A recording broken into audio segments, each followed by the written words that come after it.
Today, I have opened the Forbidden Chest. The one filled with dark magic and props.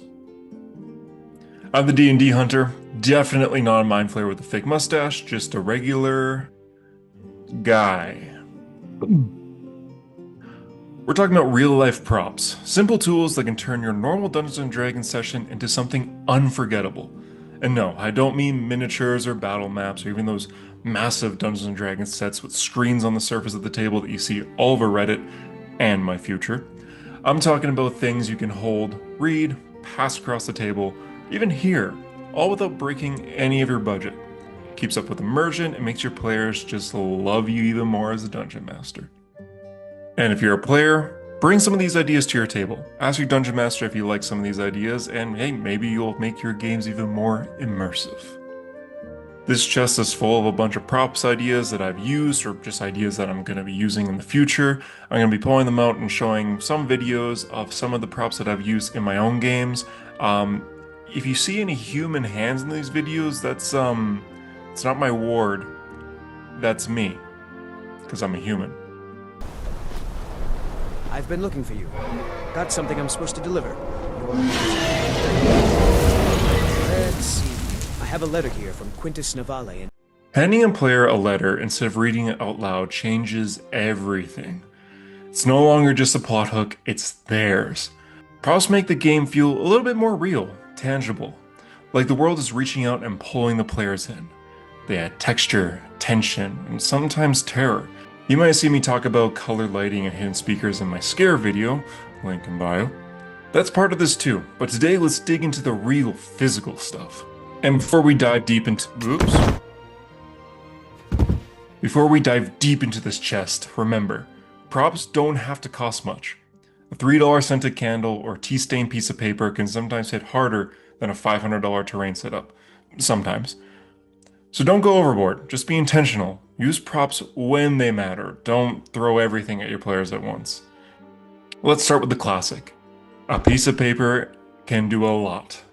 You can design cult letters, symbols of a faction, tattered edges, burn marks on the sides, make it all crumbled up on the body of an NPC that they just killed. Show this NPC actually had a lot more going on than you originally thought. Another thing you can do with paper is create secret languages.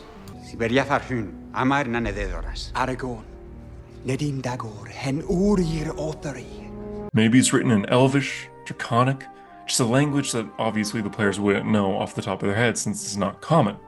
So you write a letter, say in Dwarvish, and you give it to your Dwarven player, or a player that knows the language of Dwarven. You tell them that they have to transcribe this letter, so you tell them to go to that page in the player's handbook, or you show them the alphabet online that they could just have on their phone. They'll spend the next few minutes transcribing this letter, or maybe there's a few players that know this language and they all kind of work together, sitting together to transcribe this letter. After a few minutes, they got the answer. They're able to tell what this letter says, what it means, and they can then read it out loud to the players. It's a lot more interesting than the DM reading this letter out loud, or just getting a letter that's in common, or English in our case. You can always Google festival flyers. This can be really fun to kind of foreshadow a circus coming to town. Maybe a jester is just putting this up for the fun of it that you can maybe locate later in the game. Maybe your villain runs a circus and you just want to kind of foreshadow that you're about to meet this man as the ringmaster, or woman, or mind flayer. I mean, not just man. Sometimes when you do quests, the best possible reward isn't money, it's not coin, it's not magic items, it's land. A home. A deed to a land, perhaps. So maybe print out a deed to some sort of land. Create a deed to a new bastion, which is very, very important for the new rule set. I mean, I guess not important, but like it's a new rule that a lot of people are using and a lot of people seem to want to use, so. That's kind of a good way to get your players kind of engaged in this new bastion rule set. They just did a quest for a Jarl or a king, and the king doesn't give them money. He gives them a physical deed that you would hand the player saying, hey, this bastion outside town that sucks right now, it's yours and you can upgrade it. Because this is Minecraft. Riddles and clues. It's good to kind of show these letters to be kind of difficult to understand, that get the players to kind of use this letter as more of a puzzle piece than something to just read out loud. Something as simple as like a crossword puzzle can be a riddle. So make a crossword puzzle. Make it Dungeons & Dragons related, obviously, related to whatever dungeon you're in or city or faction, and time it. It'll get the players to really focus on this crossword, have them yelling at each other, pointing out what's correct, what isn't correct, and make that riddle stressful. A simple timer where they don't even know what happens by the end of the timer can help make a simple puzzle really fun. Maybe they're doing a heist. Maybe one of their players or an NPC has blueprints for said heists. Draw in old ink with coffee stains, or actually use actual coffee for this. Another thing you can actually find online, there's a lot of like fake blueprint heist maps. I did a heist recently in my campaign and I used the blueprints from the video game Dishonored Death of the Outsider, where there is a bank heist mission with blueprints. I printed that off. I made them look like my own blueprints, doing a few edits here and there. But in the end, this wasn't Dishonored's bank, it was my bank. It was just a similar layout, and it was easier to produce these instead of just making blueprints on my own, because I'm no architect. And finally, one thing that I do all the time, probably the most out of all these, is job board notices. Get yourself a corkboard from Home Depot or an art store and put on a bunch of little side quests on here.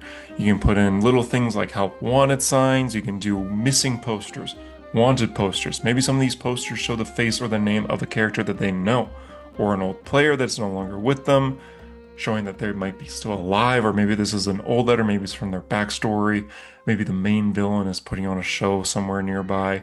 Little hints of the campaign, but to help fill it, you can do little side quests that maybe wouldn't take too long, but something that the players might be interested.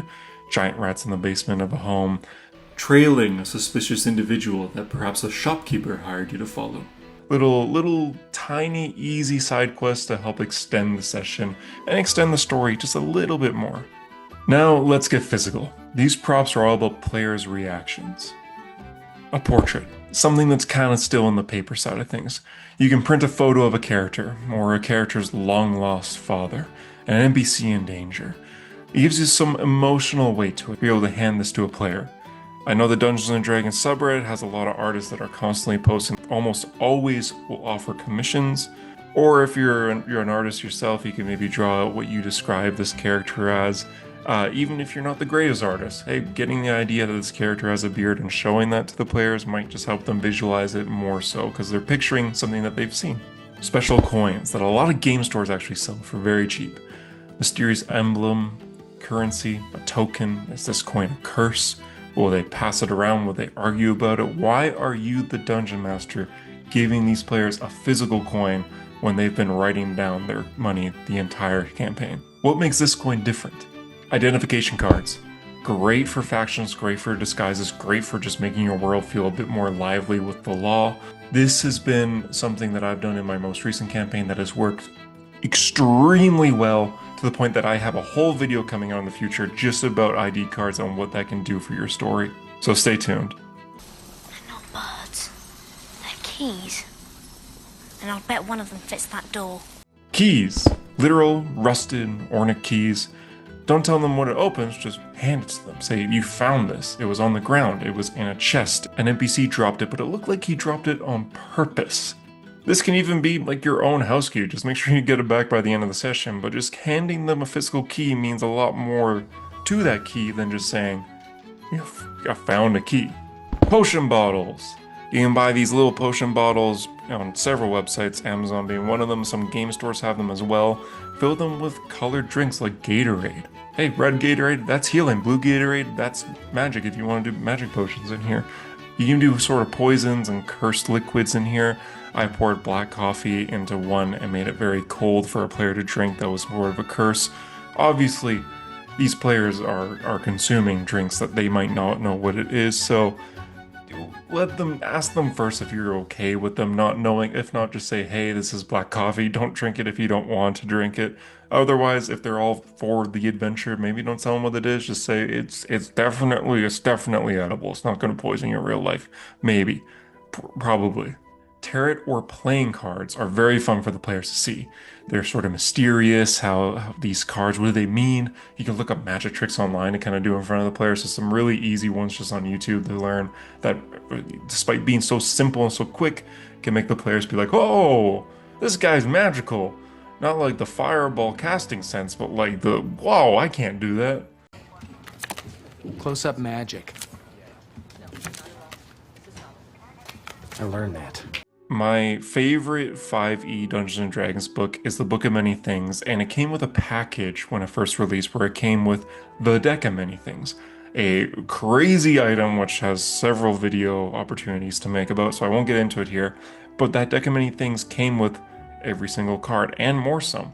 These cards act like tarot cards, they act like the actual Deck of Many Things, magical cards, they act as just like prophecy cards. They're really cool to use, and I use them all the time. There's 40 plus cards in here, I believe, and they all kind of have beautiful art and they can mean different things. There's one of a comet, there's one of like basically the Grim Reaper. Handing a player a card of a Grim Reaper when you're playing like, say, an old hag, just giving to them without saying anything, that'll freak them out. Even if you don't have plans for it in the future, just give it to them, see them freak out, and just maybe put a little mental note being like, hey, this could be something, maybe that character dies one day, you'll be like, oh, I told you so, or maybe it means nothing. And that's okay too. Props aren't just things you see, they're things you hear. The kind that plays a soft lullaby during a haunted house crawl.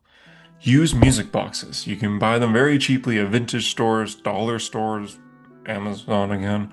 Just a little lullaby that's turned very slowly can make the players feel a little creeped out depending on the atmosphere. Do this at nights both in game and in real life, and it'll get them on their toes. Audio logs. You can record an NPC's voice and use a distortion effect. Play it over the phone or at the speaker at the right moment and you'd see them get instant chills. I use audio log for this sort of radio show I had in one of my towns in D&D. It came from the magic item sending stone that I had kind of placed across the town to sort of do announcements every morning of the day. So before the session, I would record that day's morning's message. Sometimes to be a very casual thing, being like, oh, there's discounts at the general store. Sometimes to be a little bit more mysterious, where the audio log suddenly cut off because there's a banging on the NPC's door that's recording this audio log, and he has to cut it early before he finishes his announcements. As I mentioned before, there's the scented candles. I don't have a nose. Actually, I do. I'm a human. You can burn a vanilla candle in a cozy inn or a musty one in a tomb. The smell will kind of fuel the memory. Okay, here's the trick. Don't overdo it. Not every session needs props. Not every letter has to be printed or burn edges. Save your best props for big moments. Let your players keep small items as souvenirs. Use them to reinforce world building and not distract from it. And if your players start making theories about the shape of the wax seal, let them. That's half the fun. If you give a player a new prop every session, they come to maybe expect that.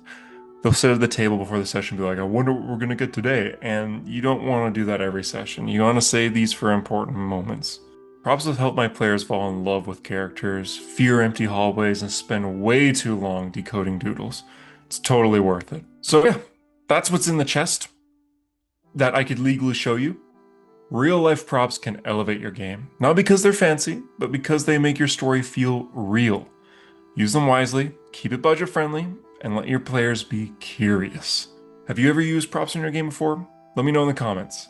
If you like the idea of my more scary themed items in here, like the music box, I made a whole video on making your Dungeons & Dragons session or campaign more horror themed.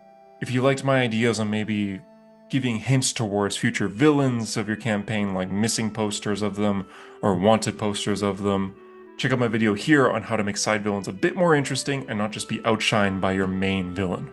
Subscribe for more Dungeons & Dragons content. I'm still very new to the D&D YouTube space, but I have so many ideas, and my next video is already ready to go, so it'll be out next Thursday. Thank you so much for watching. I'm not a mind flayer, and I will see you in a week.